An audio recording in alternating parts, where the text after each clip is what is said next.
Hello children, welcome to असा education.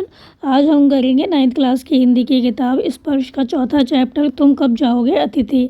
इसके हम करेंगे प्रश्नोत्तर। इससे पहले हमने आपको कुछ प्रश्न करवा दिए थे, आइए देखते हैं अब कौन सा प्रश्न है। ये है निम्नलिखित प्रश्नों के उत्तर लिखिए।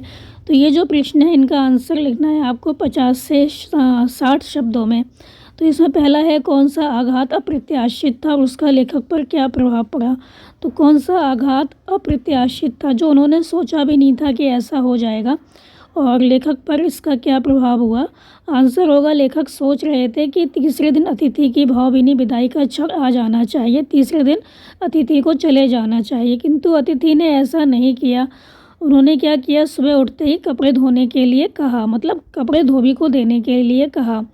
तो ये सुनकर जो लेखक हैं वो अचंभित हो गए। उनको जो आघात लगा वो अप्रत्याशित था। उन्होंने ऐसा सोचा भी नहीं था कि जो अतिथि हैं वो इतने दिन टिक जाएंगे। इसका प्रभाव लेखक पर ऐसा पड़ा कि वो सोचने पर मजबूर हो गए कि अतिथि जो होता है वो सदैव देवता नहीं होता। हमारे यहाँ क्या कहा गया है, अतिथि देवो भव। जो अतिथि होते हैं वो देवता के समान होते हैं, पर अतिथि देवता नहीं होता जब वो इतने दिन के लिए टिक जाए, क्योंकि देवता होते हैं वो तो दर्शन देते हैं और चले जाते हैं।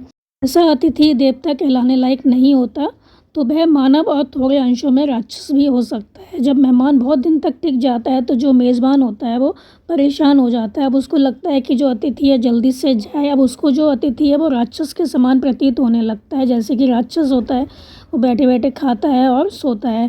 तो लेखक को जो अतिथि था वो मानव और थोड़े अंशों में राक्षस लग रहा था। फिर आपका अगला प्रश्न है संबंधों को संक्रमण के दौर से गुजरना। इस पंक्ति से आप क्या समझते हैं, विस्तार से लिखिए। आंसर होगा संक्रमण का अर्थ है एक अवस्था से दूसरी अवस्था में जाने का समय, अर्थात एक स्थिति से दूसरी स्थिति में प्रवेश करने की प्रक्रिया। इस अवस्था को संधिकाल भी कहते हैं। इस स्थान पर आकर एक चीज़ अपना जो स्वरूप है वो खो देती है तो दूसरा अपना स्वरूप ले लेती है। तो लेखक के साथ भी अतिथि के आने पर कुछ ऐसा ही हुआ। मधुर संबंध जो थे वो कटुता में परिवर्तित हो गए। पहले तो अतिथि बहुत अच्छा लगा, लेकिन ज़्यादा दिन हो गए तो उनके बीच जो मधुर संबंध थे उनमें कटुता आ गई। सत्कार की जो ऊष्मा थी, गर्मी थी, वो समाप्त हो गई।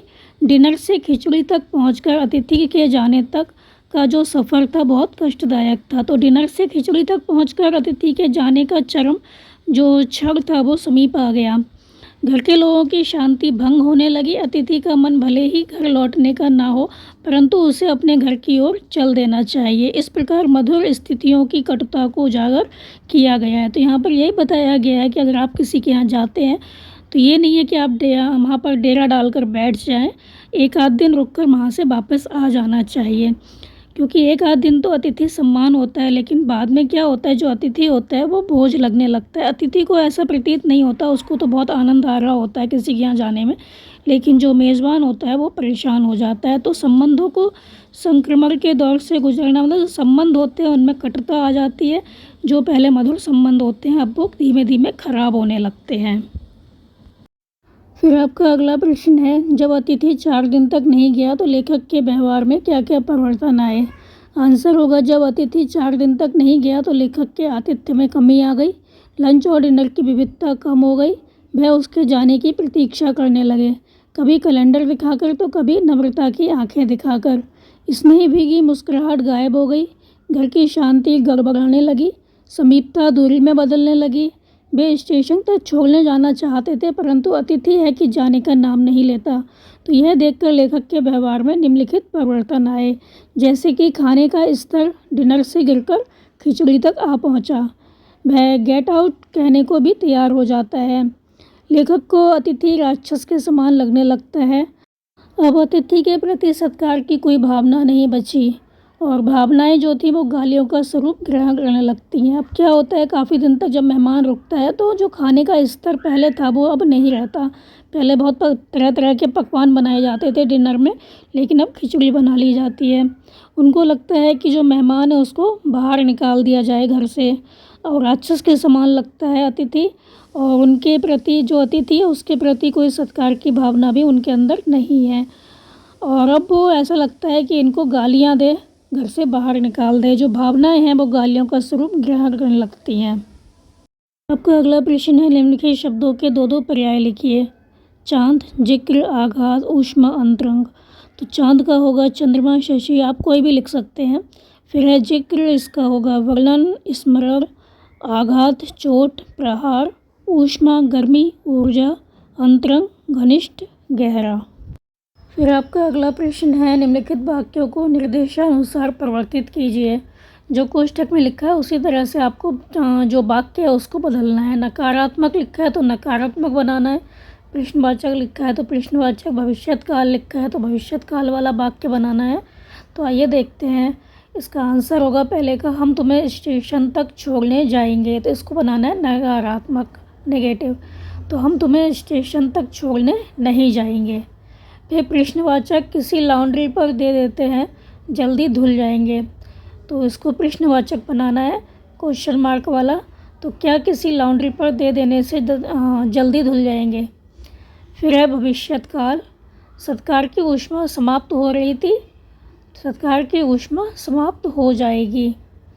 फिर है स्थान सूचक प्रश्नवाची, इनके कपड़े देने हैं, तो इनके कपड़े कहाँ देने हैं, स्थान सूचक बनाना है इसको, तो कहाँ देने हैं। कब तक टिकेंगे, ये नकारात्मक बनाना है, तो कब तक नहीं टिकेंगे ये। फिर है पाठ में आए इन वाक्यों में चुकना क्रिया के विभिन्न प्रयोगों को ध्यान से देखिए और वाक्य संरचना को समझिए।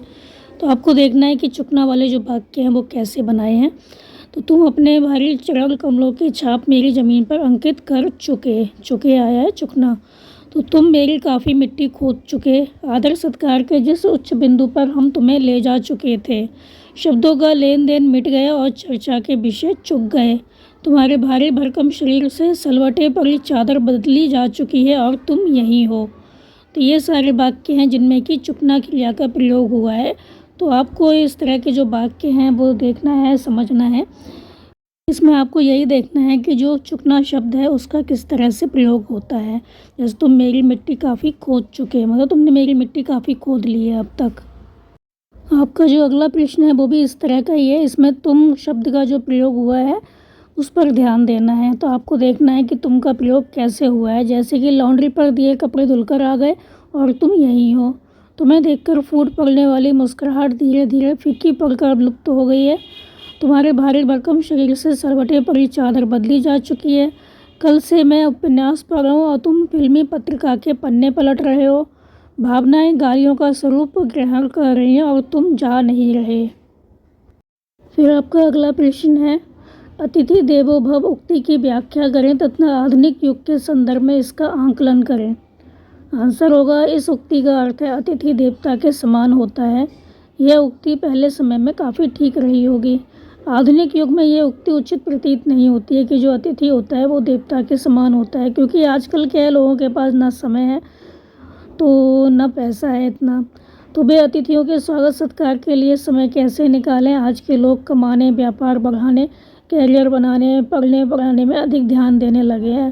तो आजकल महंगाई भी इतनी ज़्यादा है कि अपने बच्चे ही नहीं पाल पाते लोग। तो ये क्या होता है, जब अतिथि आते हैं तो खर्चा बहुत अधिक बढ़ जाता है और फिर उनके आने से हमें बहुत ज़्यादा दिक्कतें होती हैं। इसलिए आजकल अतिथि के आने पर उनको खुशी होती है, वो नहीं होती जितनी कि पहले ज़माने में होती थी। इसलिए आजकल अतिथि के आने पर उनकी खुशी बढ़ने की अपेक्षा कम होती है। जो अतिथि हैं जब आते हैं लेखक के यहाँ तो वो पहले तो खुश होते हैं, लेकिन जब अतिथि काफ़ी दिन तक रुक जाता है, जाने का नाम नहीं लेता, तो वो परेशान हो जाते हैं। इसलिए आजकल अतिथि के आने पर उनकी खुशी बढ़ने की अपेक्षा कम हो जाती है।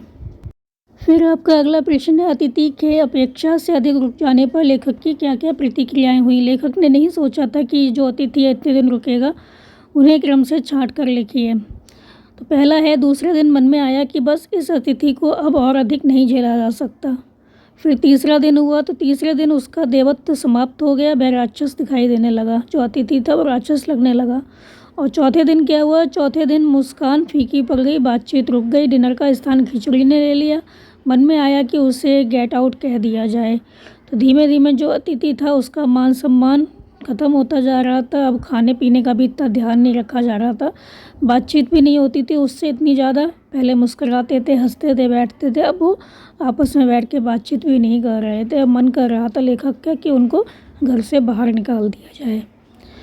तो ये थे आपके इस चैप्टर के प्रश्नोत्तर बच्चों, आप इनको अच्छे से समझ कर याद कर लीजिए और हमारे चैनल असह एजुकेशन को लाइक कीजिए, सब्सक्राइब कीजिए और शेयर करना बिल्कुल मत भूला करिए। Thank you.